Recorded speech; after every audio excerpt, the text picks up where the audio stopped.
Гудамж төслийн гүйцэтгэгч замын компаниуд дампуурлын ирмэгт тулжээ. Хийсэн ажлынхаа хөлсийг авч чадаагүй замчид энэ сарын 25-ны хүртэлх хугацаанд санхүүжилтээ авч чадахгүй бол хийсэн замуудаа хаахаар болсон байна. Нийт 7.5 тэрбум төгрөгийн санхүүжилтийг Сангийн яам хөгжлийн банкны аль нь шийдэж өгөх нь тодорхойг байгаа юм байна.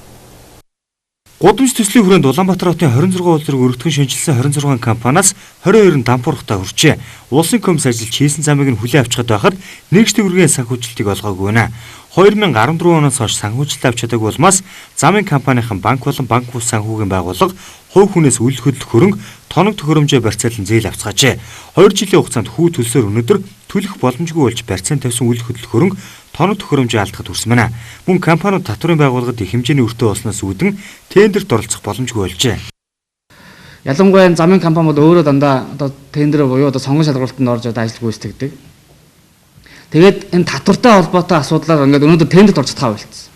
Энэ юу гэсэн үг вэ гэхээр ерөөсөө аж ахуйн нэгж үйл ажиллагаагаа зогсоо гэдэгтээ ерөөсөө яг агаар нэг үг байхгүй. Одоо татварын ямар нэгэн өртөөл бодвол тендерт орох ямар ч их баг. Дээрээс нь энэ компанид ажиллаж байгаа хүмүүс нийгмийн даатгалынхаа даатгалын компани төлж чадаагүйс болоод өнөөдөр нийгмийн халамжаас үзүүлж байгаа ямар ч үйлчлэг үзүүлэх эрхгүй болчихсон. Эрүүл мэндийн эмнэлэгт очиод үзвэл эрүүл мэндийн даатгалд нь бүгдэгдээгүй. Ямар нэгэн зээл хамрагдаад даатгалд нь төлөгдөөгүй.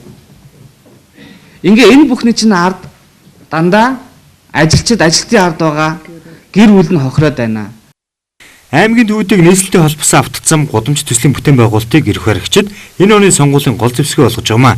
Гэвч бүтээн байгуулалтанд оролцсон компаниуд дампуурч олон зуун гэр бүл хоосон онох төрчээ. Сангийн яам хөгжлийн банкудад асуудлаа шийдвэрлэхээр албан бичиг хөргүүлж энэ сарын 25-ны хүртэл хүлээх юм байна.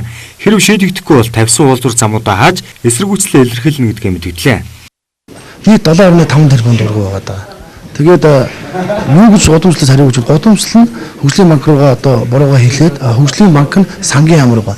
Сангийн яамнаас биднэрт ямар хариу өгсөн гэхээр энэ бол төсвийн тодголд оруулна.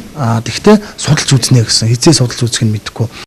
Энэ үед автозамын томоохон бүтээн байгуулалтын ажлууд хийгдэхээр болж зарим нэгнийх нь ажил эхлэх байгаамаа. Гэвч үндэсний компаниудын санхүүжилтийг шийдэж чадалгүй дандаа хятад компани хятад ажилчдаар замаа тавиулж байгааг замчид эсэргүүцэж байна.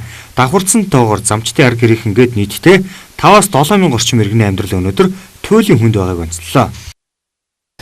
За, илэгний С вирусийн